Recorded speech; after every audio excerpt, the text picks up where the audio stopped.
Tervetuloa Perussetin 5. jakson pariin. Mun nimi on Talkkaren Jyri ja olen perussuomalainen eduskunta-avustaja. Ja mun seuraanani tässä on Tuuli Alanko ja minäkin olen perussuomalaisten eduskunta-avustaja. Ja tässä jaksossa on hieman erilainen jakso, nimittäin me vastaamme teidän kysymiin kysymyksiin. Kysyttiin siis Tuulien kanssa meidän Instagram-tarinassa kysymyksiä, mihin te haluatte kuulla meiltä vastaukset, niin perkaamme niitä tässä sitten läpi. Aivan kaikkiin ei ehditä tässä vastaamaan, mutta otetaan tässä nyt jonkun verran näitä. Kyllä, teemme näin. Ja voidaankin heti suoraan aloittaa. Kysyttiin tämmöistä, että pitäisikö joitain ministeriöitä yhdistää, lakkauttaa tai perustaa uusia? No mitä ajattelet tästä, Jyri?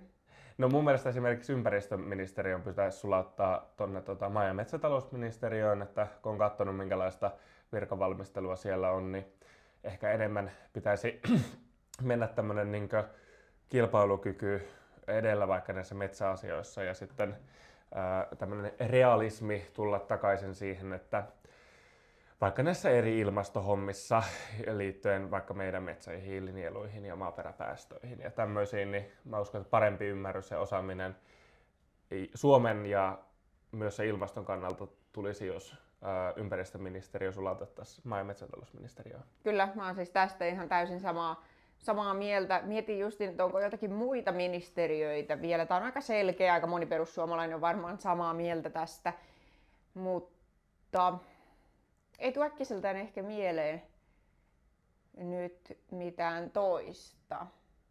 Joo, en tiedä. Varmaan jotain, jota pystyisi yhdistelemään keskenään ja sitten esimerkiksi tällä hallituskaudella opetusministeriössä on 3 eri ministeriä, niin ei tarvitse kyllä 3 eri ministeriä opetusministeriöön, että esimerkiksi nythän on tämmöinen ministeri kuin nuoriso-, liikunta- ja urheiluministeri, niin ihan hyvin voisi olla, että on opetusministeri ja sen lisäksi on sitten vaikka tiede- ja urheiluministeri. Niin esimerkiksi näin, että päällekkäisyyksiä karsia ministeriöiden sisällä. Kyllä. Ja sitten viime kaudella oli pohjoismaisen yhteistyön ja tasa-arvon ministeri, niin Joo, ei tällaisia tällaisia ei tarvita. No joo, mennäänkö seuraava? Joo, mennään seuraavaan kysymykseen. Ja seuraava kysymys onkin, että millä tavoilla Suomen perustuslakia tulisi muuttaa? Ehdottomasti siten ainakin, että sosiaaliturva rajattaisiin koskemaan ainoastaan Suomen kansalaisia. Tämä olisi nyt ehkä yksi konkreettisin. Tuleeko mieleen muuta? Joo, toi muutenkin siis se, että asumisperäiset palvelut on liian syvästi perustuslaissa säädettyjä, joka estää sen, että ei pystytä esimerkiksi siis että käytännössä kaikille, jotka täällä luvallisesti asustaa, on oikeus kaikkiin veronmaksajien palveluihin. Ja kyllä nyt ehdottomasti pitää olla niin, että suomalaisille pitää Suomessa ensisijaisesti suomalaisten verorahat kohdistaa. Kyllä. Eikä voi olla niin, että kuka tahansa hippuloi tänne Suomeen, niin sitten on oikeutettu kaikkeen siihen hyvään, mitä Suomen valtio tarjoaa. Niin olemme tästä asiasta siis tismalleen samaa mieltä. Siis perustuslaki-uudistus 90-luvulla kun tehtiin, niin me näemme täällä eduskunnassa sen, että se hieman liikaa rajoittaa lain valmistelua. Tai ainakin vähintään sen tulkinnat perustuslakivaliokunnassa. Mutta että varmasti on kehitettävää. Sanon tähän sen, että ehkä perustuslakia myöskin kiireellisempänä näkisin. Toki tämän siis kansalaisuusperusteisuuden ja asumisperusteisuudesta pois lähtemisen, mutta konkreettinen kiireellinen toimi mun mielestä olisi se, että Suomella olisi kiire irrottautua tietyistä kansainvälisistä sopimuksista tai ainakin vähintään muuttaa niiden tulkintaa.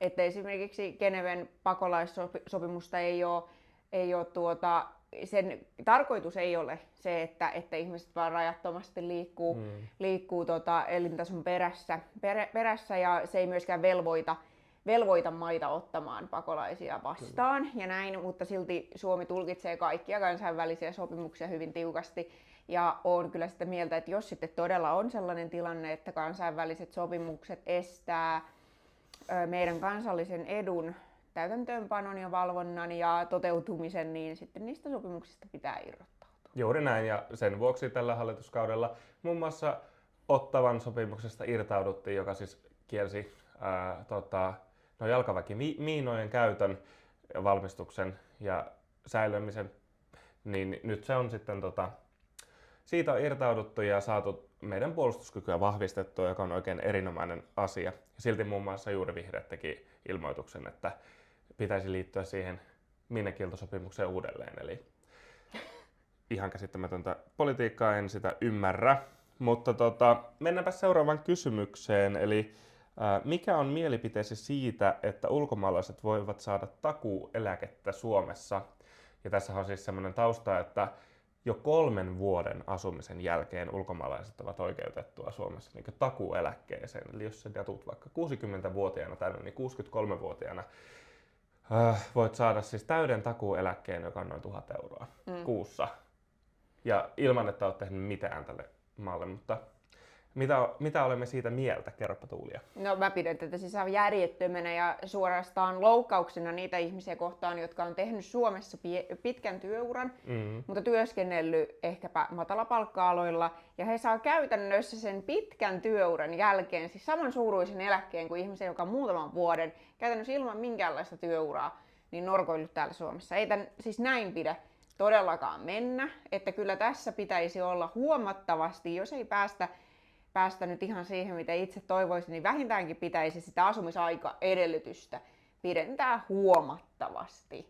Ja nythän siis hallituksessa on tähän puututtu, kun tämä selvisi monelle, että moni ei täällä eduskunnassakaan tiennyt, että se on oikeasti noin höveli se systeemi, niin nyt on tähän puututtu ja alettu valmistelemaan siis kansaneläkkeen ja takuueläkkeen yhdistämistä ja siten, että vasta 40 vuoden asumisen jälkeen ulkomaalainen pystyisi saamaan sen täyden takuueläkkeen, joka on siis parempaa suuntaa, mutta tietenkin mun näkemys on se, että ulkolaisille ei tulisi tarjota minkäänlaisia takuueläkkeitä, tai ainoastaan sen työn kautta saatu oma työeläke on tietenkin eri asia. Että... Joo, se on eri asia, mutta on tästä samaa mieltä, mutta vähintään tuo asumisaikaedellytys pitää saada huomattavasti korkeammaksi.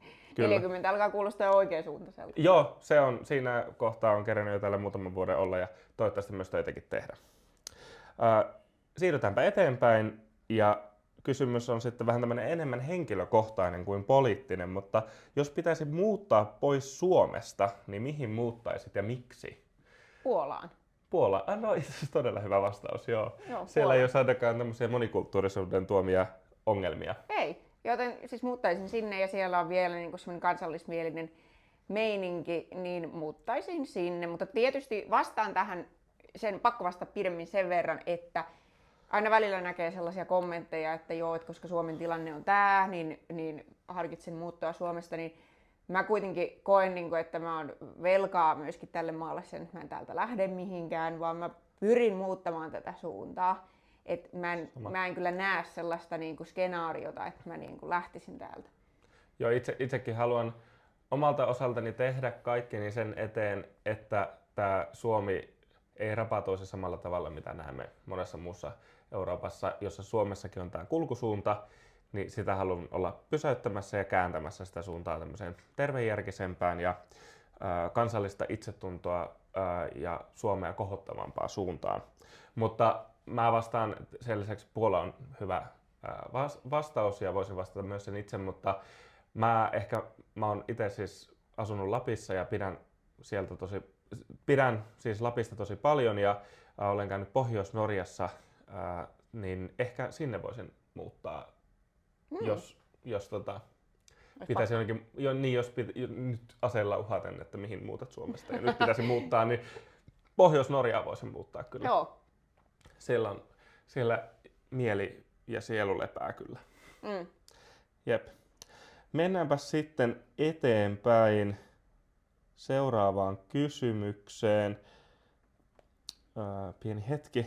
Oletteko ehdolla eduskuntavaaleissa? Näin päteviä nuoria sinne tarvittaisiin. No kiitos paljon kysymyksestä. Olemme ehdolla eduskuntavaaleissa. Itse molemmat on vahvistettuja ehdokkaita ja Tuulia on...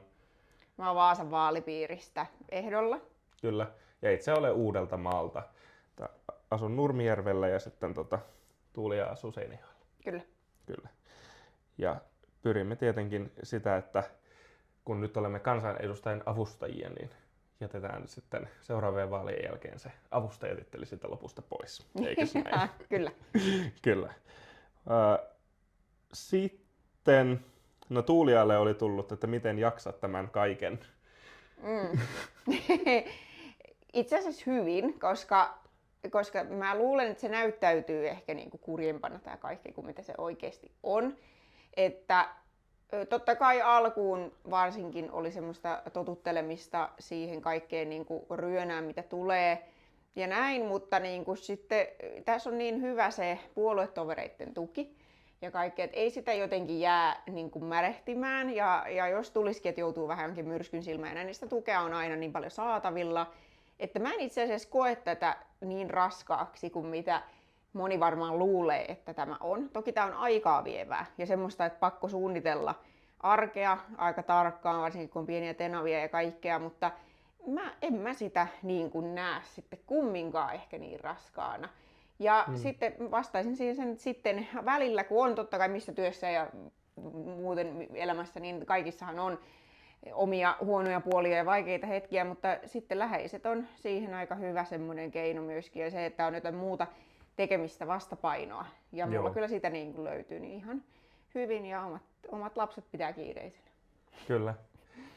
Joo, ja voisin ehkä itsekin vastata, vaikka tämä kysymys olikin osoitettu Tuulialle, niin itsekin muistan silloin, kun aloin somea tekemään ja ensimmäisiä semmoisia ryönäkommentteja tuli, niin silloin ne kyllä vaikutti niin jonkin verran. Ja saattoi olla silleen, että ei hetken sitten halunnut tehdä mitään videota tai kommentoida mitään asiaa tai näin, mutta kyllä tässä on nahka paksuuntunut aika paksuksi, niin. Että ei sitä enää jotenkin ajattelekaan niin. Ja sitten nehän vaan huvittaa. Niin, lähinnä huvittaa vaan ja kahta kauheammin jaksaa painaa, että jotta ihmiset saataisiin käännettyä järjen puolelle. Kyllä. Sitten tulikin kysymys, että jos pääsette nyt tai joskus eduskuntaan, niin mikä tai mitkä valiokunnat kiinnostaa eniten eduskunnassa? No kyllä, mua varmaan kiinnostaa. Mulle kuitenkin tuo maahanmuuttopolitiikka on niin tärkeä, että kyllä varmaan hallintovaliokunta olisi ehkä semmoinen, jos saisi valita, mutta oikeastaan, ja sitten kyllä mua kiinnostaa niin kuin muutkin turvallisuuteen liittyvät asiat, että ja puolustukseen liittyvät, mutta en usko, että mua otettaisiin välttämättä nyt ensimmäisenä niin kuin niihin, koska siellä on ihmisiä, joilla on substanssia vähän enemmän, mutta olisin kyllä kiinnostunut niistä. Ja enpäs tiedä. Mä oon oikeastaan vähän sitä mieltä, että kun ensimmäisen kauden edustaja on, niin minä olen tyytyväinen siitä, mitä niin kuin saan. Että jos eduskuntaan pääsisin, niin kyllä mä olisin aika nöyrin mielin, koska kaikissa valiokunnissa kuitenkin tehdään tärkeää työtä. Ja mikään valiokunta niin kuin, ei pääse niin sanotusti helpolla tai mikään läpsyttelyvaliokunta. Niin ottaisin haasteen vastaan ja jos päätyisin sellaiseen valiokuntaan, joka ei ole joku näistä, mitä mä sanoin, niin ottaisin sen haasteena, että opinpahan ainakin lisää uutta. Kyllä. Joo, ehdottomasti itsekin. Mulla on oikeastaan siis lakivaliokunta, jossa käsitellään kriminaalipoliittiset asiat. Totta kai tämä hallintovaliokunta, jossa on maahanmuuttopolitiikka-asiat, ne olisi niin tosi kiinnostavia. Näiden lisäksi sivistysvaliokunta, jossa on opetukseen liittyvät asiat. Mulla on tällä hetkellä toinen minun pomoistani, jota avustan, on sivistysvaliokunnan varapuheenjohtaja ja sitä kautta on tullut sen valiokunnan asiat hyvin tutuiksi ja siellä pystytään myös muokkaamaan tosi paljon sitä, että minkälaisia lapsia ja nuoria meillä tähän maahan kasvaa sen koulutuspolitiikan kautta, koska sillä on myös tosi paljon merkitystä, että oppivatko ne kouluissa tablettien kautta ja tekoälypoteiksi itsensä vai käytetäänkö jatkossakin vielä kynää ja paperia ja kehitetäänkö aivot digiaivoiksi vai oikeiksi ajatteleviksi ihmiseksi meidän nuoriamme, niin sen asian parissa varsinkin tässä hetkessä tarvitaan sitä maalaisjärkeä ja sitä sinne varmasti haluaisin tuoda. Sitten sen lisäksi semmoinen, mitä et maininnut, joka itseäni voisi kiinnostaa, on ympäristövaliokunta ja maa- ja metsätalousvaliokunta, koska niillä on huoltovarmuuden ja kilpailukyvyn kannalta hyvin suuri vaikutus. Ja ympäristöpuolella se, että pidetään meidän kauniista Suomen kansallismaisemista hyvä huoli ja samalla ympäristövaliokunnassa se, että emme tee mitään todella typerää ilmastopolitiikkaa, joka tuhoaa meidän kilpailukykyämme ja sitä kautta Suomen edellytyksiä olla hyvinvointiyhteiskunta myös tulevaisuudessa. Kyllä, hyvät vastaukset. Tästä nähtiin, että kaikki valiokunnat tekevät tärkeää työtä. Nimenomaan. Ja sitten monesti niissä valiokunnissa on myös semmoisia, mitä ei heti itse ajattelisi, että minkälaisia asioita niissä käsitellään ja mitä puolia niillä on. Ja monet esitykset, jotka tänne tulee, vähän avaan tätä valiokuntatyöskentelyä, on mietintövaliokunta ja lausuntovaliokuntia voi olla monissa. Eli sitten jos tulee vaikka esitys jostain veroasiasta ja se menee vaikka talousvaliokuntaan, niin sitten jos se veroasia koskee jotenkin ympäristöön liittyviä asioita tai opetukseen liittyviä asioita, niin nämä valiokunnat, jotka on keskittyneitä vaikka ympäristöön ja opetukseen, niin he lausuvat sille mietintövaliokunnalle niin heidän valiokunnan näkökulmastaan, että miten tämä vaikuttaa ja miten tätä pitäisi muuttaa. Että monet asiat on silleen, että niillä on monia eri puolia ja kaikki puolet kyllä täällä läpi käydään. Ja sitten seuraava kysymys onkin sellainen, että miten saataisiin seuraavissa vaaleissa perussuomalaisille kunnon voitto? No kerropas Tuulia. No itse asiassa mä uskon siihen, että me tullaan saamaan hyvä tulos ja me voidaan saada vaalivoitto, jos kaikki ehdokkaat vaan sitoutuu tekemään sitä vaalityötä kunnianhimoisella tavalla, koska meillä ei ole mitään anteeksi pyydeltävää tai hävettävää tai mitään muutakaan, koska me ollaan vedetty tämä vaikea hallituskausi läpi todella hyvin. Me ollaan saatu historialliset kiristykset maahanmuuttopolitiikkaan, kriminaalipolitiikkaan. Me ollaan saatu järkeä ilmastopolitiikkaan, me ollaan puolustettu historiallisella tavalla autoilijaa ja kaikkia tämän tyyppisiä asioita. Yle on pistetty kulukuurille. On ollut paljon meidän kannattajille tärkeitä asioita. Ja nimenomaan sen alleviivaaminen on tärkeää, että tällaisia niin kuin vuosikymmenten aikana syntyneitä ongelmia ei ratkaista kokonaan 4 vuodessa ja kaikki ihmiset varmasti sen ymmärtää. Me ollaan päästy hyvään alkuun. Ja nyt ei todellakaan ole niin kuin varaa ottaa tähän mitään Lindtmanin ja Razmyarin linjaa sotkemaan tätä kehitystä. Eikä myöskään tätä tervehtyvää talouden tilaa.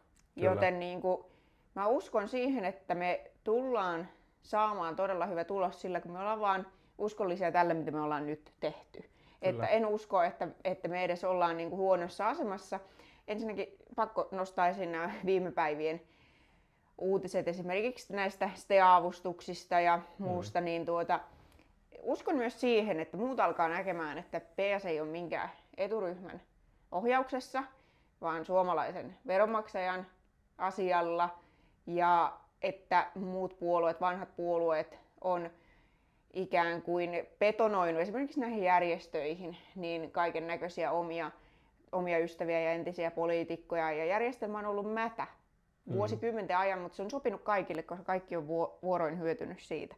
Kyllä. Ja nyt PS uhkaa tätä asetelmaa, näitä rakenteita ja mä koen, että sillä on tilausta ja ihmiset on ollut oikeasti todella tyytyväisiä siihen, mitä ministeri Rydman on nyt tehnyt.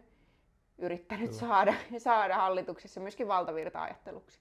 Kyllä, se on juuri näin. Ja itse asiassa ne vuosikymmenten rakenteet on aika kalliita rakenteita veronmaksajille.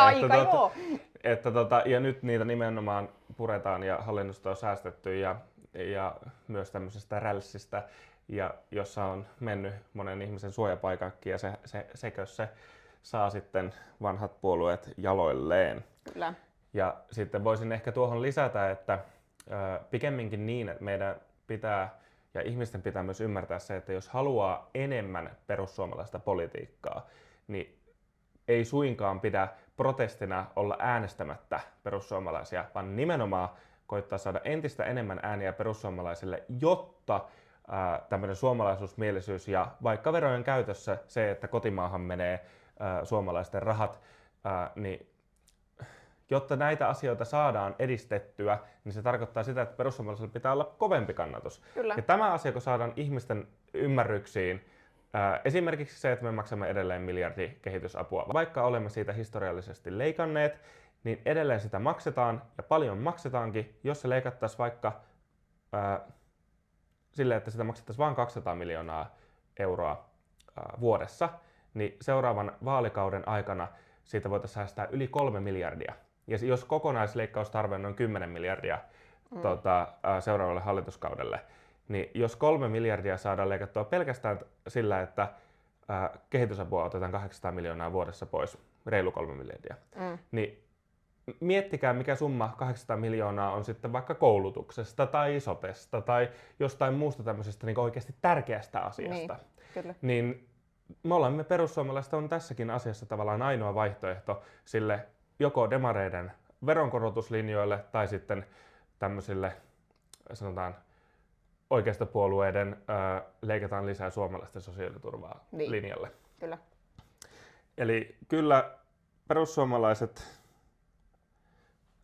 on mahdollista saada, eli kyllä perussuomalaisilla on mahdollista saada seuraavissa vaaleissa voitto, mutta se vaatii töitä ja ainakin me pyrimme parhaamme siinä, että sitä edesauttamaan. Niin, sitä edesauttamaan, juuri näin. Ja sitten menemmekin viimeiseen kysymykseen, ja se on semmoinen kuin, että voiko sananvapautta rajoittaa, jos on yleisen edun mukaista, esimerkiksi Elokapina ja Antifa? Ei sananvapautta kannata eikä myöskään tarvitse rajoittaa.